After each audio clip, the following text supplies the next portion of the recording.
Olá, pessoal. Então, boa noite, bom dia, boa tarde. Não sei o horário que vocês vão assistir esse vídeo. Então, vamos para mais uma, né, web aula, onde a gente vai dar continuidade, né, à discussão, né, a partir, né, hoje com o niilismo, né, em Friedrich Nietzsche. E deixa eu só fazer uma correção que eu já fiz lá no canal do YouTube, né, que daquelas, né, onde coloquei para vocês ali um vídeo, né, que falava da Marvel ali, e corrigi que eu falei que o metal, né, que tá no corpo do Wolverine, da regeneração, é, o metal é o adamantium, e eu falei todo o tempo vibrando, né? Nem sou tendenciosa, né? De ver qual é dos personagens eu mais gosto, que é o Pantera Negra, tá? Mas hoje nós vamos para outra bem. Eu vou fazer essa mesma perspectiva de falar um pouco da teoria, né? Lembrando sempre para vocês, no meu lugar de fala, enquanto, né, ah, uma doutora em políticas públicas e direitos humanos, e onde a filosofia, para mim, ela é essencial, né, para tentar compreender não só a nossa realidade, né, mas também ao que constitui o nosso pensamento. E muito gostoso naquela perspectiva, né, revisitar, mas é aquela dimensão de liberdade, né, que quando eu estudei, né, que na época da graduação, quando eu fiz essa disciplina com o professor Cladenir, que é, né, o autor deste livro, um dos grandes estudiosos, né, de Nietzsche no Brasil, e essa dimensão de liberdade, né, de liberdade, bom, eu vou crer em algo sabendo destes processos de constituição do pensamento que a modernidade traz, né. Para a aula de hoje eu vou deixar o livro da professora Claudenir, o capítulo 2, né, o capítulo 2 que ele tem o 2 e o 3, mas acho que mais o 2 dá interessante, que vai falar um pouco da história, e também vou deixar uma dissertação, né, deixa eu só ver o nome aqui do autor, uma dissertação de mestrado, que eu acredito que vai ser interessante para vocês lerem, né, essas duas, José, né, Fernandes, é uma dissertação, e aí eu acho que vai ser interessante para vocês, que é dar uma olhadinha. Tem muito material, tem muito resumo legal para trabalhar com os alunos, nos sites, tanto toda a matéria, Educação UOL, né? São sites que têm resumos que os quais fica fácil de estar trabalhando nessas discussões, esses temas, e esse é um tema muito interessante para trabalhar com os alunos do segundo ano, né? Eu não tenho como a gente não, já falei para vocês que eu mergulho na teoria, né? E mergulhando nessa teoria, eu acabo conversando com meus, quando eu estou estudando para dar aula para vocês, conversando com meus alunos do médio. Tem uma turma que é essa dimensão mesmo, e a gente discute como preencher esse vazio apontado pelo niilismo. Mas a gente vai ver no texto do professor Claudenir que também o niilismo é histórico, né? E tem questões para a gente poder pensar aí, para vocês poderem pensar, quem gostar dessa temática, né? E perceber como é que é, né? Do pós-pandemia, com o avanço do neoliberalismo, pensar essas perspectivas do niilismo. Vamos lá, então, à aula, né? Então, o que significa o niilismo, né? Então, Friedrich Nietzsche vai falar, principalmente foi publicado pós, né? Um fragmento póstumo, que os valores supremos se desvalorizam. Nil, né? Nihil, em latim, significa nada. Então, o niilismo está essa dimensão da existência desse nada, visto que pode não haver, né, sentido ou finalidade. Aqui eu convido a você sempre a pensar nesses autores, né, no contexto histórico daquilo que a gente sempre fala, dessa passagem dessa modernidade, dessa contemporaneidade, que vão ser todo uma desconstrução do pensamento teocêntrico, e quando o valores moral, a dimensão, até o grande máxima do Nietzsche, né? Deus está morto, mas como que isso significa para poder pensar tanto destes propósitos e poder pensar essas ordens, né, de construção epistêmica de respostas ao mundo, né? Então, esse ceticismo radical, essa premissa, né, de libertação, de ruptura com esses valores, com essa moral, como prisma da libertação do ser humano. Então, essa ausência de sentido, né, essa dimensão dessa morte de Deus, está relacionada a essa libertação de normas, crenças, dogmas e tradição. E essa libertação a partir da constituição deste super-homem, onde esse super-homem, né, essa super-homem, ele vai se libertar dessas amarras e vai poder viver, né, como se fosse uma obra de arte. Então, o niilismo não é somente um conjunto de considerações sobre o tudo é vão, não é somente a crença de que tudo merece morrer, mas consiste em colocar a mão na massa em destruir. É o estado do espírito, né? É o estado dos espíritos fortes e das vontades fortes ao qual não é possível atribuir a um juízo negativo. A negação ativa corresponde mais do que a natureza profunda. Nietzsche vai dividir entre niilismo passivo e niilismo ativo. Esse niilismo também a gente vai ter o niilismo existencial, que vai ser essa dimensão, né, da vida baseada na negação, né, da própria existência, dos valores, né? Então, esse niilismo passivo seria essa evolução de romper com essa moral cristã. Essa moral cristã não somente uma perspectiva, né, mas tipo de uma fé, mas sim valores, normas, comportamento, ética, perspectiva que estruturou um mundo, uma Europa, né, por mais de 1000 anos. Já esse niilismo, então o niilismo passivo, esse primeiro momento, né, que depois vocês vão ver no texto da professora Claudenir, que ele vai dividir em períodos históricos, né, desde ali antes da primeira, tudo no século, né, porque da crítica que Nietzsche faz essa percepção desse homem moderno, né, na Europa, essas historicidades antes da Revolução antes da Primeira Guerra Mundial, na Primeira Guerra Mundial, né, e depois que vai ecoar na Segunda e pós a Segunda Guerra Mundial. Então, o niilismo passivo é essa evolução humana com essa ruptura dessa moral cristã. O ativo já vai ser a destruição da moral de rebanho, a transvalorização dos valores e surgimento deste super-homem que é capaz, né, de construir a sua forma de se perceber, né, e a sua vida a partir de uma arte, de uma obra de arte. É importante a gente entender, né, que... depois a gente tem o terceiro, que vai falar desse vazio existencial e essa noção de que não haverá valores supremos que vão recompor a ruptura com os valores cristãos. O niilismo é essa descoberta que na vida nada tem sentido, né? Essa busca de sentido, que essa busca de sentido da civilização, ela pode não ocorrer.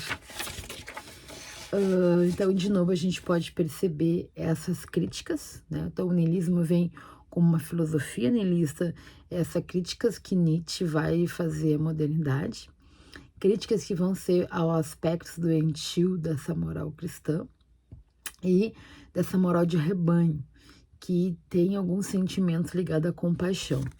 Aqui ele também vai dizer que a modernidade traz essa ambiguidade, dessa perspectiva de destruir com esses valores e de construir outros. Então, a modernidade é um momento decisivo para compreender, né, a filosofia niilista de Nietzsche. Porque a modernidade ela tem em conjunto esse declínio também de poder, principalmente poder centrado esse declínio de poder a gente pode pensar tanto na questão do divino, né, e de toda, eu fico imaginando, né, toda essa arquitetura, né, sobre a vontade, o domínio da vontade, né, o domínio da vontade, sobre o domínio, né, de existir e o sentido de existir, né. E também existe uma autocontradição e uma autodestruição. Então, a grande crítica que o niilismo faz é essas forças engendradas pela moral e a necessidade de uma mentira, de uma falsificação de um mundo de devir. Vai desmascarar esse caráter imoral da moral. Tem uma série que eu fiquei, que ela fala sobre, até como eu dei uma pausa para poder gravar hoje. Essa série na Star Plus, eu acho, se não me engano, na Star Plus, e ela traz sobre a história dessas seitas, né? Nessas seitas e como a necessidade que algumas pessoas têm em acreditar em questões milagrosas, né? E questões de domínio mesmo, sobre a necessidade de uma crença, de algo transcendental. Só que, claro, a gente consegue entender qual é, acho que toda essa discussão, qual o que vai preencher o vazio da ruptura do cristianismo. Só que essa moral que vai delinear esse homem moderno, esses valores, entra em declínio na perspectiva de Nietzsche também.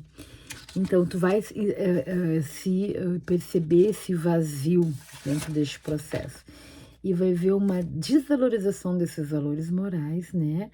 E a ausência da criação de novos valores.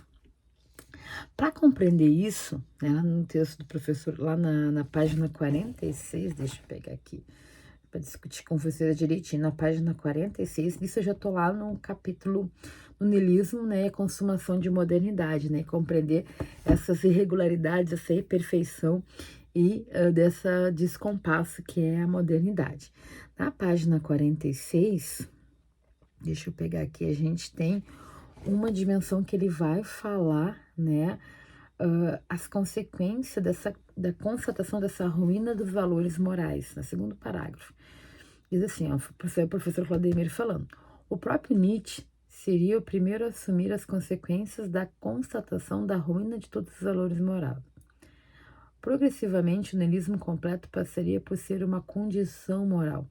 Porque que ele está falando, né, que existe alguma necessidade histórica, de algumas condições históricas para haver essa quebra, essa ruptura. Então, tu vai ter alguns momentos da história que tu vai se ter um niilismo incompleto, né?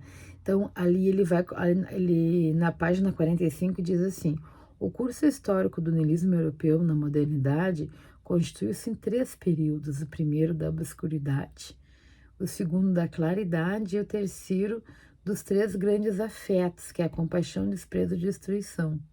Então, ele vai escrever isso em novembro de março, né? De novembro de 1887 a março de 1888. Nietzsche enumera ainda, numa automação póstuma dessa época, 4 momentos constitutivos da radicalização das tendências destrutivas do moderno mundo europeu.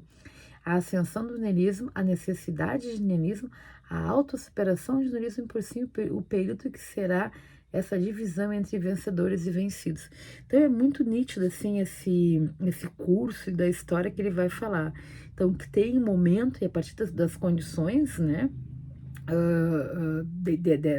dessa forma de pensar, de viver na Europa, então a gente tem período de obscuridade, claridade, grandes afetos, e esses 4 momentos eles são percebidos, né, dentro deste processo histórico mesmo.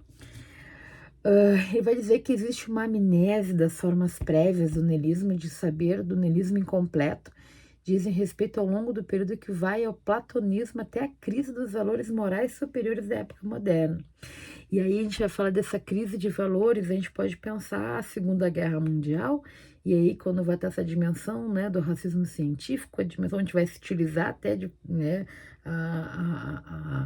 o ecome, né, a literatura desse ser de uma forma errônea, né? Isso é o Carla falando, tá? Não sei, vocês podem se aprofundar mais nessa perspectiva. Então ele vai dizer assim, retomando a página final, página 45.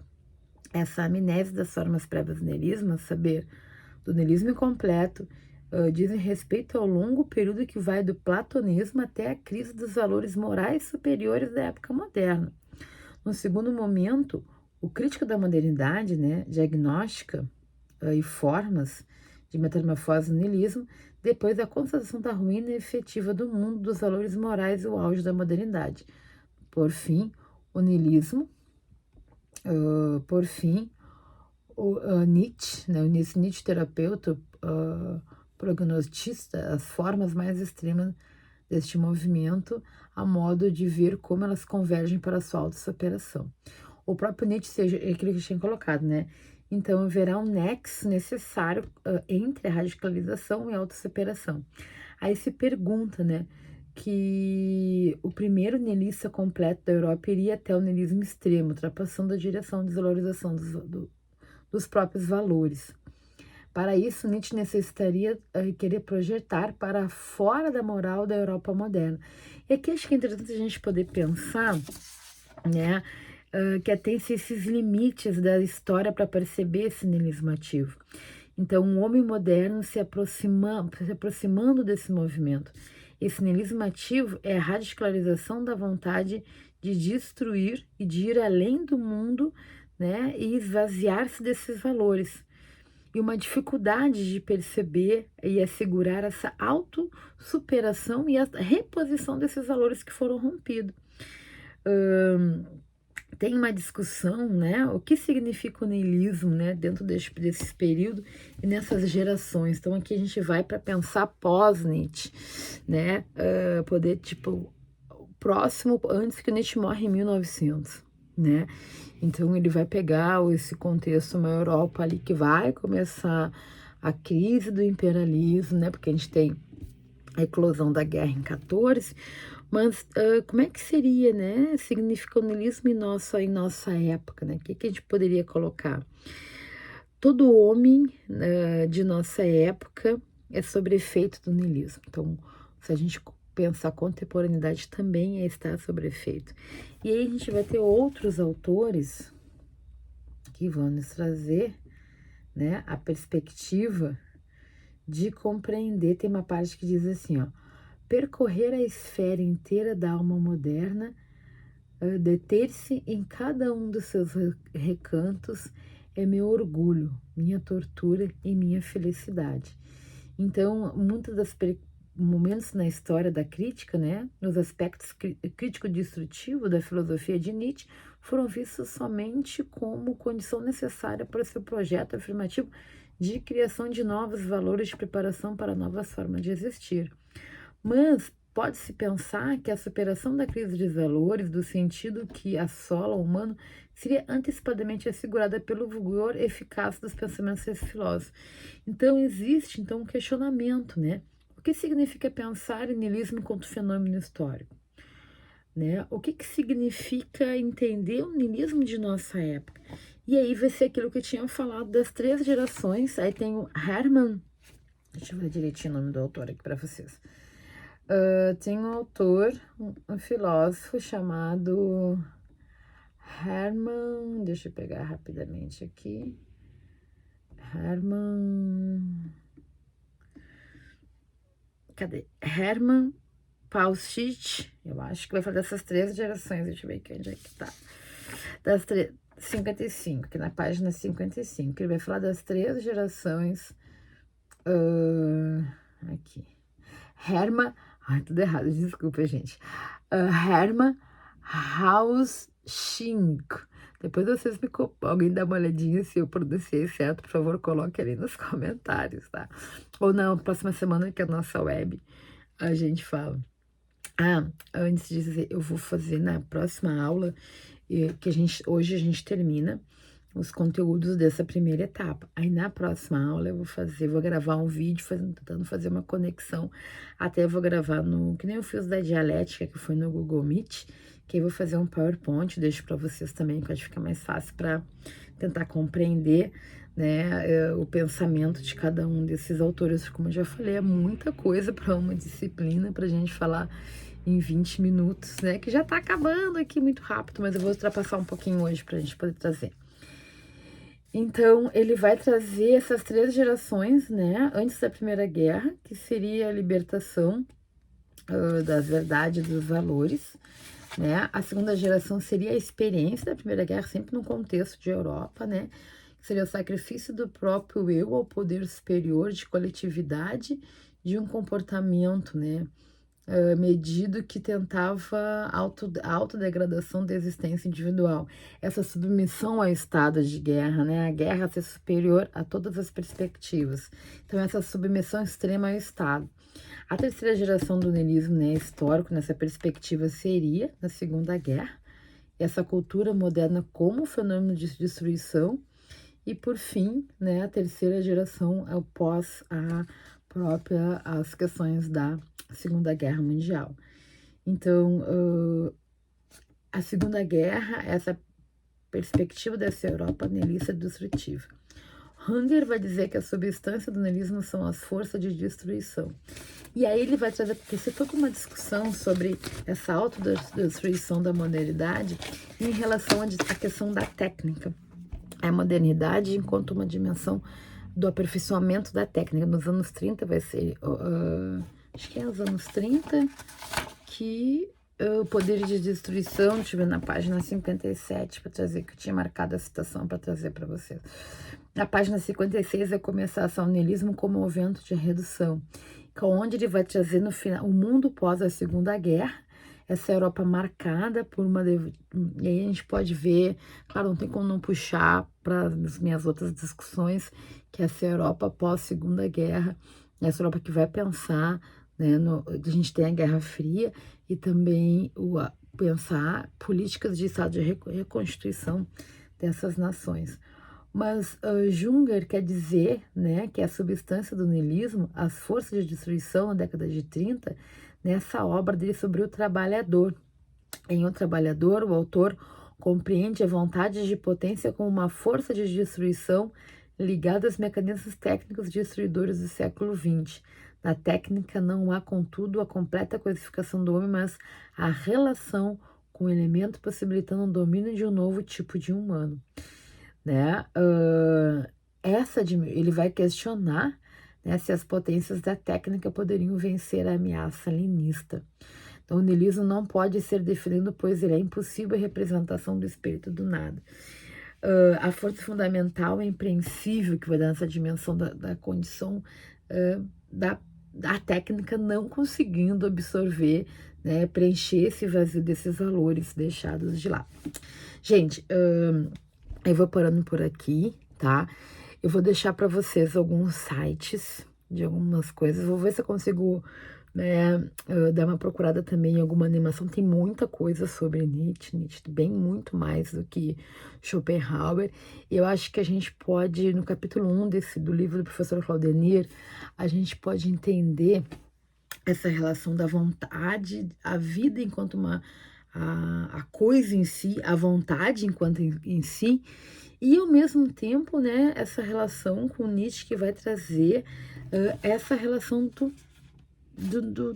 de não ter sentido, né, essa dimensão que ele vai colocar a possibilidade. Bom, se existe a vontade enquanto potência, a vontade enquanto potência de vida, enquanto, né, a vontade enquanto dentro da representação ser, né, o que vai pulsionar, e como se possibilitar a existência de esse nada existir, né?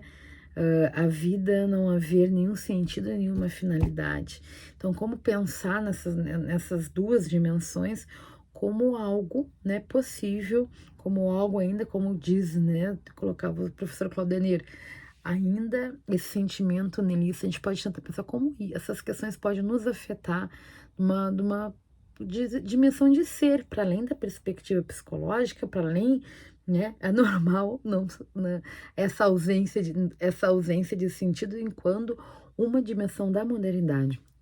Na próxima aula, depois, então a gente vai ter na semana que vem um vídeo resumo que eu vou fazer, para a gente ter nossa prova.